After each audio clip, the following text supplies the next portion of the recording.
Assalamualaikum. Saya mau bertanya tentang hukum membeli atau mengoleksi boneka. Nah, apalagi bentuknya yang kayak manusia. Nah, kalau ini hukumnya gimana ya? Karena kalau kita punya patung aja nggak boleh. Terima kasih. Assalamualaikum. Waalaikumsalam warahmatullahi wabarakatuh. Nah, gimana nih ya Satya, mengkoleksi mainan atau boneka? Tapi Iya. kan boneka-boneka itu banyak yang menyerupai manusia. Patung itu kan katanya juga nggak boleh ke dalam Islam. Emang iya Pak Ustadz? Iya.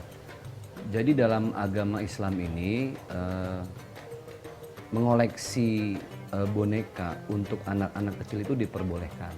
Yang jadi masalah adalah ketika yang main boneka orang gede. Nah, itulah. Udah gitu laki pula, misalnya gitu kan. Wah, tapi terjadi sih Pak Ustadz. Terjadi, Iya. bukan cuma satu, bahkan banyak. Dan jadi tren. Betul. Jadi tren. Ini bagaimana menyikapi seperti ini? Satu, sebenarnya ketika Allah melarang sesuatu pasti ada maksud di balik itu semua. Iya.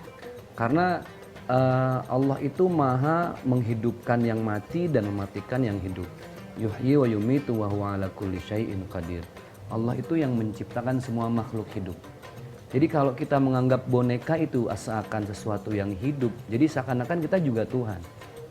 Yang pada akhirnya ini kecenderungan kepada perbuatan syirik atau musyrik. Ketika kita meyakini satu boneka, patung, ada ruh, wah berarti kita sudah mendekati pada sifat musyrik. Inna syirka la zulmun azim. Dan satu-satunya dosa yang tidak diampuni oleh Allah itu adalah ketika kita menduakan Allah. Nah, menduakan Allah inilah dosa yang tidak diampuni oleh Allah Subhanahu wa taala. Dosa zina diampuni, kita berbohong diampuni. Ada yang mabuk-mabukan masih diampuni. Tapi ketika orang sudah berbuat musyrik menduakan Allah itu tidak diampuni. Dan ini menjadi salah satu media yang pada akhirnya membuat kita cenderung meyakini bahwa ada yang hidup di dalam boneka atau patung tersebut.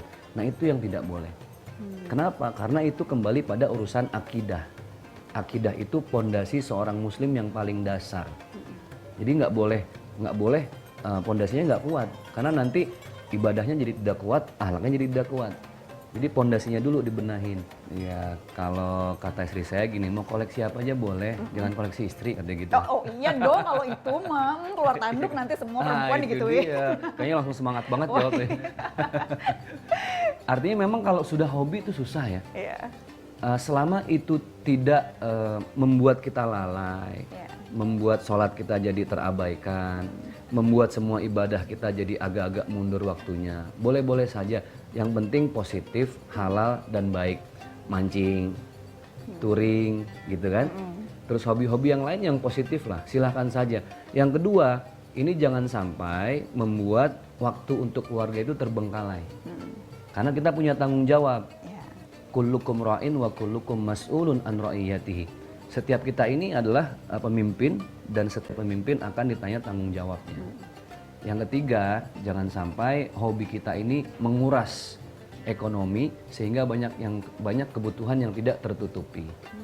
Koleksi jam tangan, boleh dong, sah, tapi anak nggak bayaran sekolah, misalnya. Koleksi sepatu, harganya jutaan gitu ya, tapi istri kemana-mana pakai daster udah pada bolong.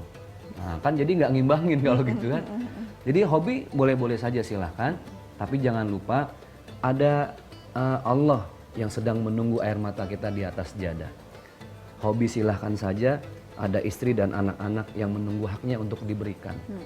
Hobi sah-sah saja, tapi ingat kebutuhan jangan sampai diabaikan dan dilalaikan. Karena itu adalah kewajiban setiap kita. Jangan terjebak cuman gara-gara suka hobi, tapi kemudian justru ada kewajiban yang harus kita kedepankan ya Pak. Benar banget. Nah, baik sahabat hikmah, nah berikut ini ada sebuah kisah nih. Kisah ini yang kisah seperti judul kita kan, selalu kita mencari hikmah di balik kisah. Nah ini saat hikmahnya banyak, mungkin kalau satu episode kurang. Iya, tapi nanti kita akan bahas inti-intinya ya sahabat hikmah ya. Kita akan kembali usai jeda.